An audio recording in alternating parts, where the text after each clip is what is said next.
let's go in here. We have the rules to make the simple past verb. It's very important. We need to follow this rule.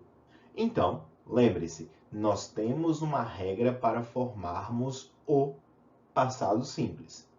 Se o verbo é regular, a regra diz que nós devemos acrescentar o ed, como vocês podem ver aqui. Então, tem walk, fica walk it. Talk, talk it. Watch, watch it. Ok? Lembrando que as palavras walk and talk, a letra L em cada uma delas, em respectivas palavras, não é pronunciado, tá? Então, nada de walk or talk, ok? Walk and talk. Beleza? Tá? Então, tranquilo? Passado. Regra geral diz que nós devemos colocar ed. Ok? So, walk it, talk it, watch it. Very nice. Very good. So, mas, of course, we have special cases, right? For example, if the regular verb ends in a silent E, se o verbo regular termina no E, mudo, speechless, silence, ok? Nós não acrescentamos novamente o ed, apenas acrescentamos a letra D. Tá? Então, por exemplo, nós temos aqui as palavras close, remove, and dance, ok? All these letters, all these words, the letter E, it's not pronounced. So, em todas essas palavras, a letra E não é pronunciada. Veja só, close, remove, and dance, ok? So, the letter E is not pronounced. A letra E não é pronunciada. Nesse caso, então, o que nós fazemos? Acrescentamos a letra D, ao invés de acrescentarmos a D, tá? Então, we have close it, remove it, and dance it, tá bom? Então, nós temos aí close it, remove it, and dance it, beleza? Preste atenção a isso. Então, de novo, repassando. A regra geral diz que devemos acrescentar a letra ed, as letras ed, ao término do verbo, quando este verbo for regular. Porém, nós temos aqui a nossa primeira exceção. E se o verbo terminar com uma letra E, porém essa letra E não for pronunciada, acrescentamos apenas a letra D. Close it, remove it, and dance it. Right? Vamos para a próxima exceção. Aqui nós vemos o seguinte. Se temos um verbo, este verbo termina com a letra Y, e esta letra Y vier após uma vogal, nós apenas acrescentamos as letras ed. Aí vigora a regra geral. Preciso falar isso porque no próximo slide veremos que muda se o Y vier após uma consoante. Mas ainda não é o caso, foquemos aqui. So, if the verb ends with the letter Y after a vowel, just put ed. Então, se o verbo terminar com as letras ed, se o verbo terminar com a letra Y após uma vogal, acrescentamos o ed. Sorry for that. Desculpe por isso. Sorry, my bad. Foi mal. Desculpa. Ok? Então, de novo. Se o verbo terminar com a letra Y, após uma vogal, o que nós fazemos? Acrescentamos as letras ED. Então, nós temos aqui play, played, pray, prayed. Ok? Então, nós temos o verbo jogar e o verbo rezar. Play and pray. Right? Ok? Very good, very nice.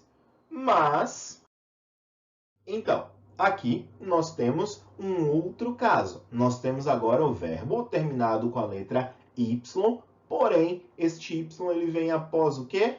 Uma consoante. Lembram que no exemplo anterior nós vimos o Y após uma vogal? Acrescentávamos apenas o ED.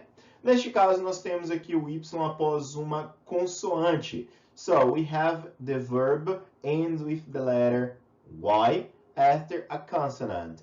In this case, what should we do? We should remove the letter Y and put I-E-D. Remember that. Então, neste caso, o que nós devemos fazer? O Y termina após uma consoante. Neste caso, nós cortamos a letra Y, acrescentamos as letras I, E, D. I, E, D. Remove the letter Y and put I, E, D. Simple like that. Simples assim, tá bom? Então, se o verbo terminar com a letra Y e este Y vier após uma consoante, removemos a letra Y e acrescentamos I, E, D. Simple like that, ok? Se o Y vier após uma vogal, apenas acrescentamos o ED. Se o Y vier após uma consoante, removemos o Y e acrescentamos I, E, D. Pay attention on it. Let's go to another exception. Então, aqui agora eu tenho mais uma exceção. Quando o verbo terminar com 3 letrinhas em particular, C, V, C, consoante, vogal, consoante. Neste caso, quando o verbo terminar em C, V, C, eu tenho que prestar atenção a 2 detalhes. Primeiro detalhe, este verbo possui uma única sílaba. Se este verbo possuir uma única sílaba, como é o caso da palavra stop, beleza, tranquilo. Posso dobrar a última letra, no caso o P, e acrescentar o ED sem problema nenhum, sem preocupação nenhuma. Tá bom? Assim como plan. Mas, segunda observação, este verbo tem uma sílaba, foi a primeira, ou 2 sílabas, que é o caso agora. Prefer, 2 sílabas. Prefer. Sendo que, se o verbo possuir 2 sílabas, o que eu devo fazer? Eu devo observar se a última sílaba, no caso aqui do fer, ele é a sílaba tônica, a sílaba forte, a sílaba strong, powerful, tá? A sílaba poderosa, a sílaba forte, a sílaba tônica. Se FER, também conhecida como última sílaba, for a sílaba tônica, for a sílaba forte, neste caso eu devo dobrar a última letra, no caso o R, e acrescentar o ED. Mas, Saulo, e se o verbo possuir 2 sílabas e a sílaba forte for a primeira, a que não termina em CVC? Neste caso, apenas acrescente o ED. É o caso do verbo open.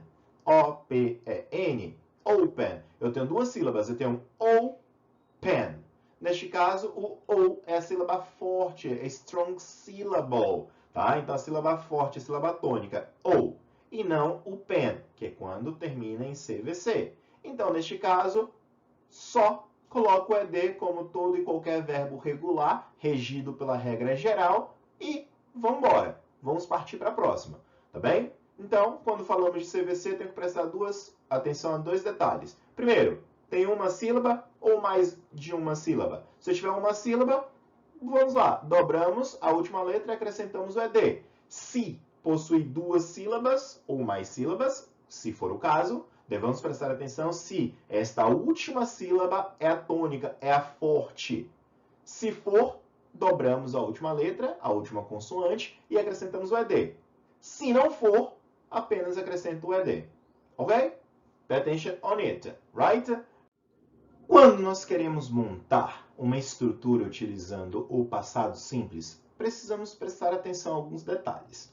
A regra, a estrutura, vigora a mesma de sempre. Subject, the simple past form of the verb, and the complement. Então, nós temos o sujeito, a forma simples, passado simples do verbo, e um complemento.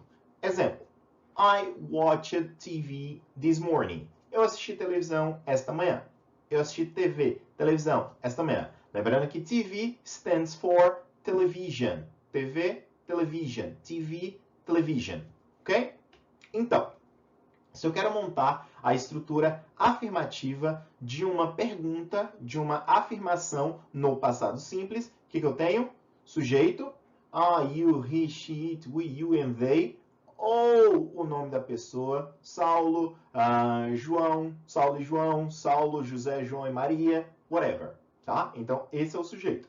Depois, o verbo no passado simples. Acabamos de ver a regra, como colocamos os verbos regulares no passado simples, tá bom? E aí, um complemento. Ou neste caso, I watched TV. Acabou. Finish. Tá bom? Beleza? Mas, lembre-se, é sempre usual, é sempre comum utilizarmos um complemento quando falamos do passado simples. Especificamos quando isso aconteceu.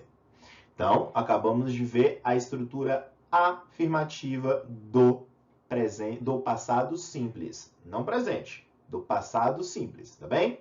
Então, sujeito, verbo regular, tá? No passado, na sua forma, com ED. Em alguns casos, eu dobro a última letra, a última consoante, acrescento ED, ou removo Y, acrescento IED, ou só coloco a letra D. Então, para maiores esclarecimentos, vide partes anteriores, tá bom? Então, esta foi a estrutura afirmativa dos nossos verbos regulares no passado simples. Agora, nós temos a estrutura negativa destes verbos. E aí, o que devemos fazer?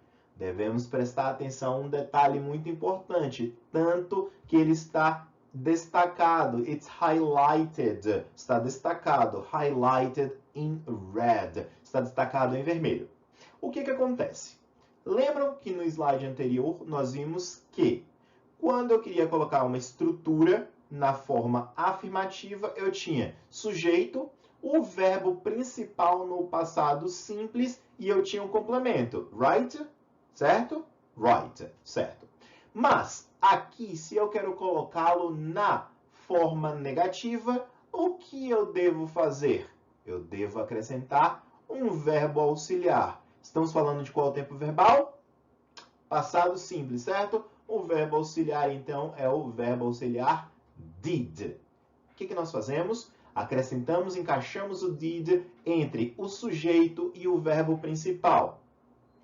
Porém, atenção, alerta, olhe para a estrutura. O que eu devo fazer? Como este verbo deve estar presente, deve estar contido? Sim, na forma presente. Mas, Saulo, não estamos falando de passado? Exatamente. Mas, quando o verbo auxiliar did entra no jogo, entra em campo, o verbo principal deve voltar para a sua forma base no presente simples. Que vamos analisar aqui, vamos olhar.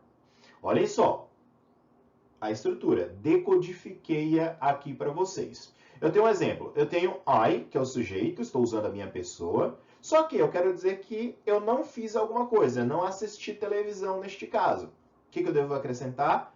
O verbo auxiliar did, afinal de contas, ele é passado. Devo acrescentar a partícula negativa not, não, not. E aí o verbo principal. Mas o verbo principal deve vir como? Na sua forma base, no presente simples. De novo, com calma, bem devagar.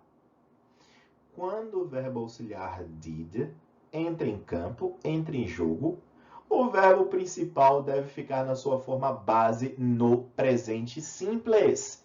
Preste atenção a isso. Isso vale tanto para a interrogativa como já veremos a interrogativa. Se não tiver o did, aí o verbo acompanha a sua estrutura verbal. Passado simples, com ED bonitinho, tranquilo. Agora, quando eu tenho did em jogo, lembrem-se, o verbo volta para o presente simples. Então, é aqui. I did not watch TV this morning. Eu não assisti TV esta manhã.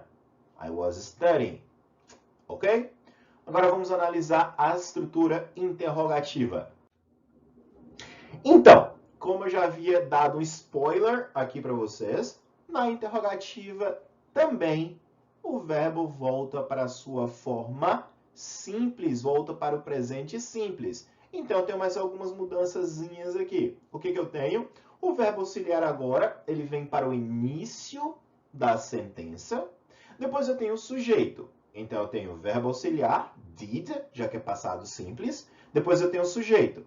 Depois desse sujeito, o que eu tenho? Aí eu terei o verbo principal da oração, que no caso aqui estamos vendo watch, na sua forma base. Por quê? Porque eu utilizei o auxiliar did. Lembrem-se, toda vez que o auxiliar did estiver presente na sentença, O que eu faço? Exatamente. O verbo principal fica na sua forma base, no presente simples. Aí temos todo o complemento e, jamais esqueçam, do question mark, o famoso sinal de interrogação. Não esqueçam. Saulo, eu coloquei o did, o subject, o verbo principal e um complemento, porém eu não coloquei o question mark? Errada. Bem, wrong. Errada. O question mark é parte vital e fundamental para nós montarmos uma estrutura interrogativa. Se ele não estiver ali, sorry for that. Wrong. Desculpe por isso, mas errado. Tá bem? Então jamais esqueça esse detalhe. Ok? Então nós vimos aí as estruturas afirmativa, negativa e interrogativa. Então preste atenção e sucesso!